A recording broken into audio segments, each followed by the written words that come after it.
Gọọmenti Anambra Steeti ekwupụtago na ideba aha maka ndị chọrọ ịba n'agha ụgbọelu ala Nigeria 2024 Nigerian Air Force Direct Short Service Commission Enlistment Exercise amalitego.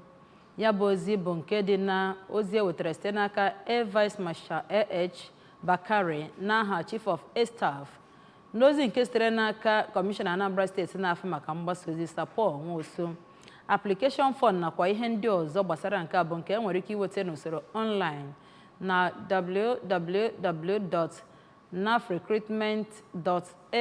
www.nafrecruitment.airforce.mil.ng malite ugbu a ganye n'abalị 11 ọnwa Maachị afọ 2024 bụ mgbe a ga-emechi ya bụ pọtal ma kpọkuzie ndị nwere mmasị ka ha tinye akwụkwọ. Ọnụọgụ ala Naịjirịa bụ nke a tụrụ anya na ọ ga-agbagoro narị nde anọ, ya bụ 400 million n'afọ 2050 wee mee ka ọ bụrụ ihe ga-ahịa ahụ gọọmenti echekwatanwu ya. Ya bụ ọnụọgụ ndị mmadụ anaghị ahazi bụ nke na-abawanye kwa ụbọchị bụ nke na-ama aja aka nyegara mmepe nke obodo kpatara eji wee na-akpa alụ gbasatara oke mbawanye ọnụọgụ ndị mmadụ n'ala Naịjirịa bụ nke gara n'iru bụrụ okwu akpụ n'ọnụ na Abuja bụ isi obodo ala anyị. Onye nta akụkọ anyị mbụ Princess Ekwu Jide sitere na Abuja wee kọrọ anyị akụkọ a n'uju.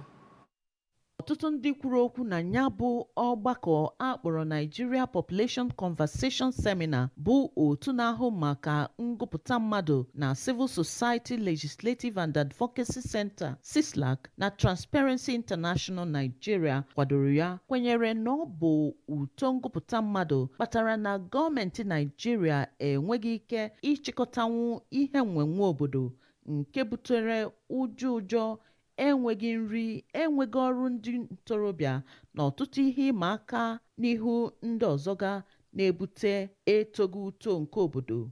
Dị ka onyeisi CISLAC bụrụkwa onyeisi Transparency International Nigeria Awal Rafsanjani siri kwuo, ihe gbasara ngụpụta mmadụ ekwesịghị ka a na-ekpuchi ya n'ihi na enweghị ezi nkọwa nwere ike ibute nnukwu ọghọm nye ndị obodo. Ọ sịrị na Naịjirịa bụ ya nwekanasịrị ọnụọgụ ndị mmadụ n'Afrịka ma jiri uto ngụpụta mmadụ ihe dịka 2.7% na-enwero uto ihe onwunwe nhanya. Ọ kpọrọ oku ka enwee obi nnọọkụ ịtapi ihe gbasara ụdị uto a. Ndị ọzọ kwugara okwu na ebe ahụ gụnyere onye otu ndụmọdụ ihe gbasara ngụpụta mmadụ Dọkịta Eduefiom, Director nhazi ngụpụta mmadụ na National Population Commission Margaret Edison na ndị ọzọga kpọkuru ndị Naịjirịa ka ha na-emi anya ịmalite inwe ezinụlọ pere mpe ka ha wee ghara ịba n'ụbịam na-enweghị ngwọta, enweghị ọrụ ndị ntorobịa, ọnwụ ụmụntakịrị na ihe ndị ọzọga na-ama uto akụ na ụba obodo aka n'ihu. Ha kwenyere na ugbu a bụ n'oge gọọmenti Naịjirịa kwesịrị ịzọpụta obodo na ndị Naịjirịa n'aka ihe ha kpọrọ demographic nightmare na bekee. Site na Abuja, Princess Ekwu Jide, akụkọ ụwa ABS.